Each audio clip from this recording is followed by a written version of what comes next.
Bismillahirrahmanirrahim. Assalamualaikum warahmatullahi wabarakatuh. Salah satu ciri mahasiswa yang beriman dan cerdas dan kreatif yang selalu berpikir dan bertindak positif dengan melakukan aktivitas edukatif dan bermanfaat bagi dirinya, bagi orang lain. Kegiatan yang bermanfaat seperti pemberdayaan masyarakat terutama di bidang ekonomi, sosial, dan budaya.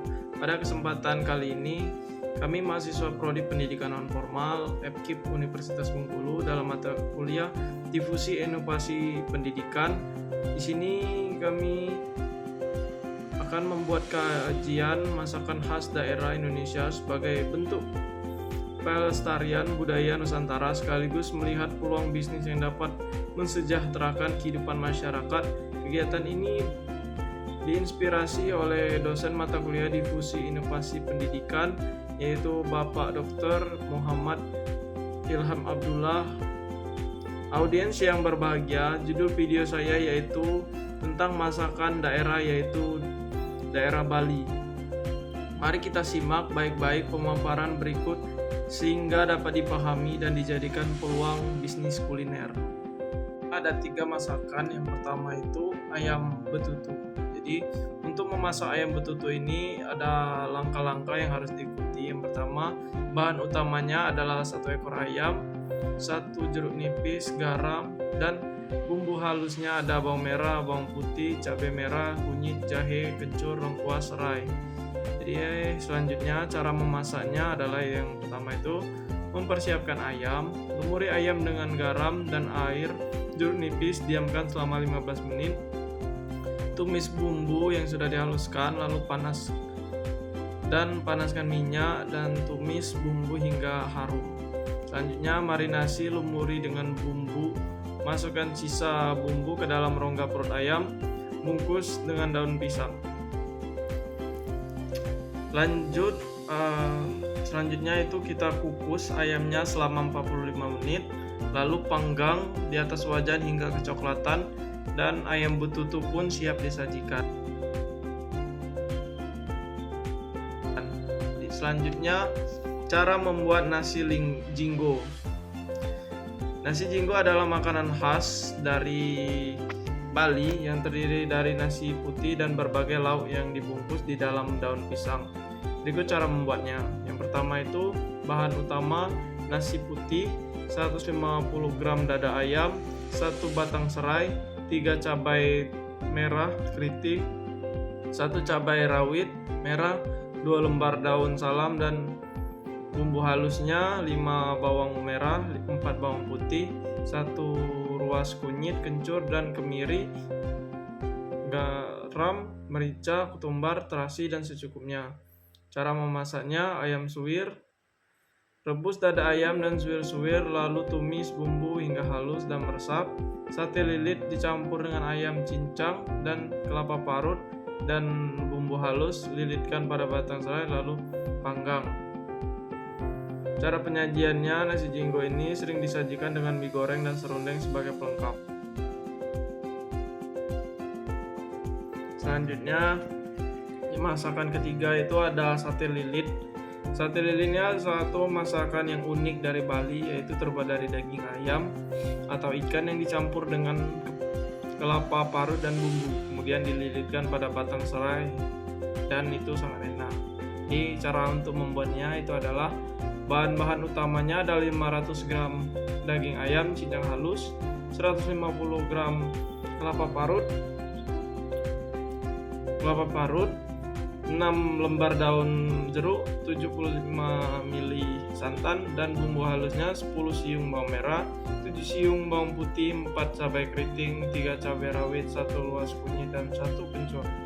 Garam dan merica secukupnya. Cara memasaknya yaitu haluskan daging, campurkan daging dengan ayam dengan bumbu halus, kelapa parut dan santan, aduk hingga merata, lilitkan, ambil sebatang serai dan adonannya ditaruh di sekitaran batang serai hingga padat, lalu panggang satenya hingga matang dan warna kecoklatan. Jadi itu tadi ada 3 makanan yang khas dari Bali. Sebenarnya masih banyak, cuman saya mengambil cuma 3. Selanjutnya bagaimana strategi untuk memasarkannya. Jadi untuk peluang bisnis kuliner ini dan bisa membuka lapangan pekerjaan bagi pengangguran. Yang pertama itu keberagaman kuliner. Jadi makanan khas daerah ini unik dan bisa menarik wisatawan dan masyarakat lokal untuk menciptakan peluang pasar yang luas. Yang kedua, modal yang rendah. Bisnis makanan dapat dimulai dengan modal yang rendah, cocok untuk pengusaha pemula. Jadi untuk strategi promosinya kita bisa melalui media sosial dan beberapa metode yang saya sarankan. Yang pertama itu pemasaran langsung. Jadi kita mengadakan demo atau bazar di tempat umum. Selanjutnya di media sosial yang seperti Instagram, Facebook, TikTok, YouTube, Twitter, dan WhatsApp. Kita bisa menggunakan status untuk mempromosikan menu harian dan menampilkan foto menarik dari hidangan yang dipost di sosial media. Dengan strategi yang tepat, usaha makanan khas daerah dapat dikembang dan berkembang pesat yang akan memberikan dampak positif bagi ekonomi lokal. Lanjut, untuk perkiraan biaya produksi dari makanan khas Bali ini seperti nasi jinggo, ayam betutu, dan sate lilit ini akan saya jelaskan. Jadi yang pertama nasi jinggo, bahan utamanya beras 1 kg itu harganya sekitaran 7.000, ayam seperempat itu sekitar 12.000, mie 2.500, tempe 2.000, dan bumbu daun pisang dan lainnya itu 5.000. Jadi total biaya produksi per porsi itu sekitar 34.500 untuk 15 bungkus, hingga per bungkusnya sekitar 2.300. Selanjutnya untuk ayam betutu itu biaya produksinya yaitu bahan baku ada ayam utuh itu 1 kg sekitar 40.000, bumbu itu sekitar 10.000, dan total biaya produksinya sekitar 50.000 untuk 1 ekor ayam utuh. Bisa disajikan untuk 4-6 porsi. Selanjutnya untuk sate lilit itu sekitaran harga yang pertama dari bahan baku itu daging ayam 500 gram 25.000, kelapa parut 5.000, terus bumbu halusnya 10.000. Jadi total biaya produksinya sekitar 40.000 untuk membuat sekitar 10 tusuk sate. Jadi masing-masing hidangan ini memiliki biaya yang terjangkau dan dapat disesuaikan dengan skala usaha yang diinginkan. Dengan perhitungan yang tepat, usaha kuliner ini berpotensi memberikan keuntungan yang baik serta membuka lapangan pekerjaan yang banyak bagi orang-orang. Itu saja dari pemaparan saya 3 makanan khas dari daerah Bali, bagaimana cara memasarkannya, peluang pasarnya, dan biaya produksinya juga. Terima kasih kepada dosen mata kuliah Difusi Inovasi Pendidikan Bapak Ilham yang telah memberikan kami ilmu dan berbagai manfaat yang kami rasakan pada saat ini.